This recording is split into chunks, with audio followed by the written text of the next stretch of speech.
were you doing at 10:30 p.m. last night?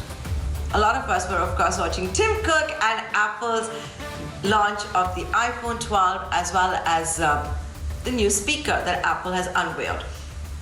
As expected, COVID-19 or not, there is going to be no pricing discount from Apple, right? They don't believe in that. They don't do it. And I'm going to be reviewing the product launches right here on Startup Central. I'm getting you a voice all the way from Silicon Valley. Wang, you see him often on the show, and today he's woken up particularly early in California to join us live. So Ray, first up, really appreciate you taking the time out and making the effort to join us here live. The high-speed event, what did you think of it? iPhone 12, there were of course a lot of leaks out before Apple unveiled it. Do you think it looks like the iPhone 5?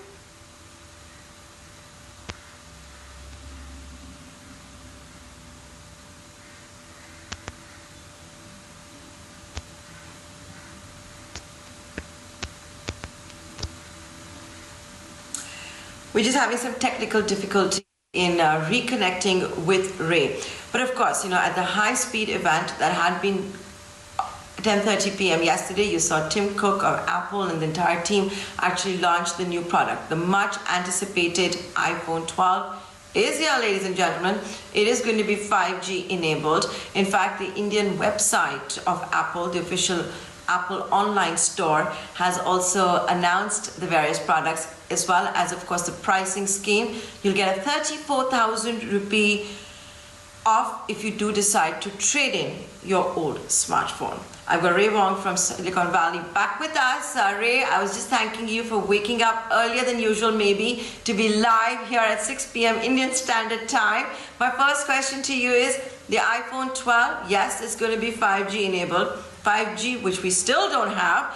And Apple, as expected, no price cuts, no discounts, COVID-19 or not. Good morning from Cupertino. So it's, I think one of the interesting things was with the iPhone 12 is the fact that it is ushering the era of 5G for a lot of areas. Now, 5G isn't available in every single market. Even in the US, it's kind of spotty in terms of 5G, but there was no point in announcing a 5G phone unless you had a 5G network in place. And I think we now have that. And I think that's part of it, which is really the big part of the launch. But I think it's really other features of the phone, right? Thinking about the way the camera is set up, thinking about the way the video is done, thinking about how the chip is actually integrated now from software to silicon. What that allows is really much better processing, much better backlight. And I think when people think about the phone, it's much more than the phone, right? The first thing people use it for, of course, other than the phone, is for the camera, it's for the data, it's for the internet, it's for the speed and the video, of course. So I think you see some big improvements there that actually take this into a very different generation of an iPhone.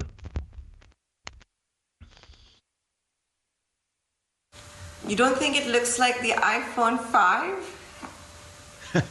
The nice streamlined edges? Yes. I think we've gone back to, instead of having the rounded edges, having the nice curve around there. That's actually where the antenna is actually located. So they've actually built the antenna around the phone. And so you get, depends if you like that design. Some people love that design. I'm actually a fan of that design. Other folks prefer the more rounded version. So. But yes, but it's more than just the looks. It is much lighter in a sense. It's got much bigger screens, as you see. As you're pointing out here, it's A14 Bionic in terms of the chips. And of course, it comes into 4 sizes.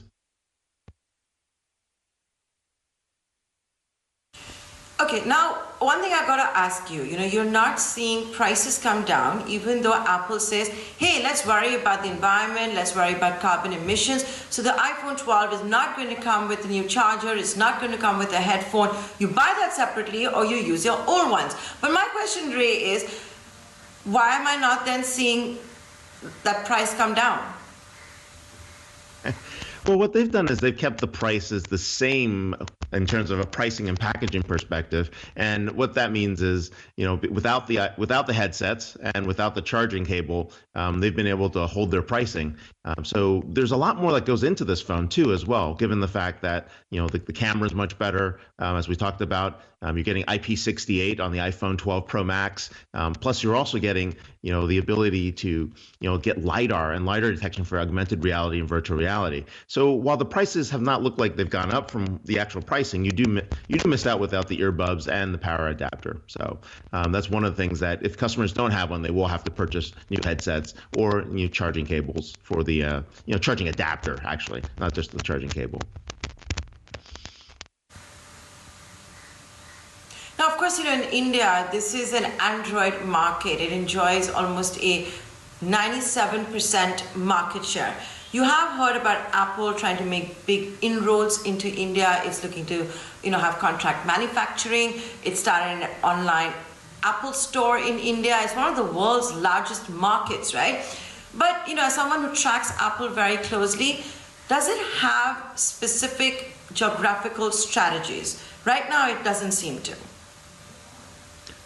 Apple does. I mean, Apple keeps the phone as a premium product around the world. Other than the U.S., which is the dominant market, outside of the world, it's seen as a premium product, a luxury brand, and so therefore it holds its pricing in that same vein, just the same way as if you look at the Samsung phones on the high end. And so that's one of the reasons that Apple's strategy has always been about keeping the pricing, keeping the high end, and not treating the phone as a commodity, but treating the phone actually as a luxury device, as part of the personal lifestyle.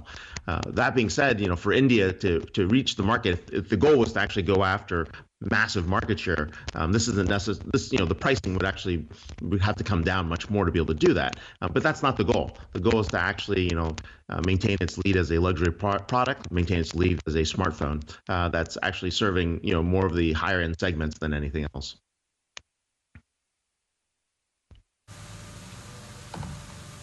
Okay. But you saw the share price of Apple. We did see it sell off yesterday during the launch and, of course, at closing bell. Why was that? You had so many leaks of the iPhone 12. I think the pricing had anyway been factored in. Actually, there was an overall down market that was going on yesterday in the NASDAQ and in the stock markets, so I think that impacted it. But if you saw the run up all the way on from before Tuesday, the share prices have gone up pretty significantly.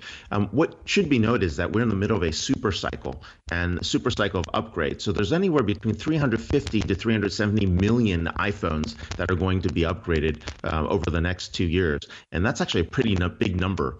And that super cycle is actually driving that. And if you think about the overall number of iPhones that are actually active and used, somewhere between 950 million to a billion iPhones. That's a significant number of upgrades. The second aspect was really the other piece of the net launch, which is really the HomePod Mini. And the HomePod Mini, the smartphones, even the Macs have all seen increases in terms of unit sales. The business model behind what Apple is doing is more than just selling the phones. It's the services that are driving the rest of the revenue. And so by getting a device in the hands of an individual, whether they have a phone, a Mac, a HomePod, a watch, getting anywhere between 2 to 4 different devices into each other's hands, what that actually does is drives the long-term services revenue. And if you've been watching services revenue from Apple, it's been growing anywhere from the last 3 years, from 10% to almost about 20%. We believe it's going to be somewhere about 25% of its revenues going forward in the next 12 months. And that's a significant number of revenue coming from services that are passed through from the hardware. It's a pull through from the hardware. So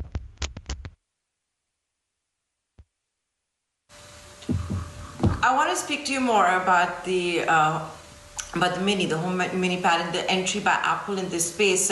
Clearly it's looking to take on Google Nest. It's looking to take on Alexa. The first question to you is, will its speech recognition be as advanced, as sophisticated? That's, of course, going to be a big decision maker when people go out and decide do they want to buy it or not. It's a great requirement, right? What it comes down to is the virtual assistant. How is the speech? Does it represent, recognize different levels of English, right? American English versus Singaporean English versus, Indian English versus, British English. I can tell the difference between that. Siri has improved, but it's going to depend on the languages that you're comfortable with, and that's probably going to be one aspect of it. The other aspect is going to be what the sound quality sounds like. From what I hear, the sound quality is actually pretty good. If you have a HomePod, the original HomePod's pretty good, and the HomePod Mini builds on that. Then the other aspect of this is really what's happening in not just the home automation market and what you're seeing in HomeKit. That home automation is really about the beginning of what you're doing, from anywhere from accessing the internet, being able to control the lighting controls in your home, being able to control other devices from shading to other appliances to switches. And so you're going to see that over time. And so the HomeKit piece is going to be a big part of it. The ability to actually treat the device as an intercom, the ability to treat the device to be able to take in streaming services. But what's interesting about it, it's integrated through all the other services. So your watch, your phone, the HomePod, and even if you have CarPlay, those four things are going to be working together. Answer some very basic questions, and this is, of course, on behalf of all of those people. It's festive season, by the way, here in India. Think of it as the Christmas that you guys have over there. So having said that, how does it compare when it comes to pricing with the Alexa and the Google Nest? And my second question is the Apple ecosystem. You get trapped in it, right? You have to have all your products on Apple. Can I use Spotify on this speaker, for example? So you can use different, you can actually subscribe to different services through Apple to be able to get to the sound services that you want. I'm not sure specifically about Spotify off the chat, but you can be able to use Spotify. Should be able to use that in Audible, Amazon Music, and other ones. But I think that's up to you in terms of how you want to subscribe your services through Apple, iTunes, or through other services that you want to stream through. But the pricing piece is the important part, right?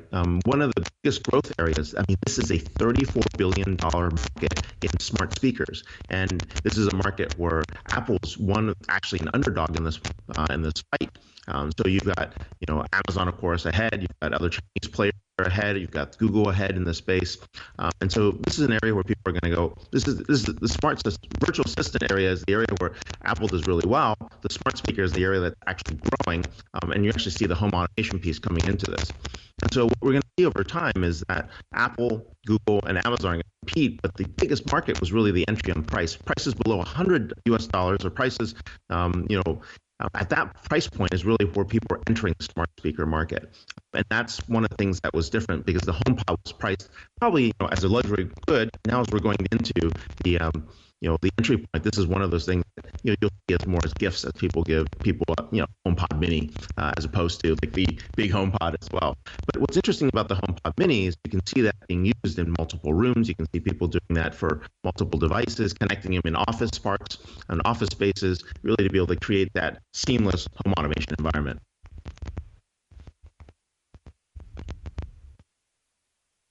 Thanks so much for putting all of that in perspective for us. Ray Wang, is always a pleasure talking to you. Once again, Ray, thanks so much for waking up earlier to be a part of this live broadcast here in India. So there you have it, ladies and gentlemen, a review of sorts of all that Apple announced at the high-speed event.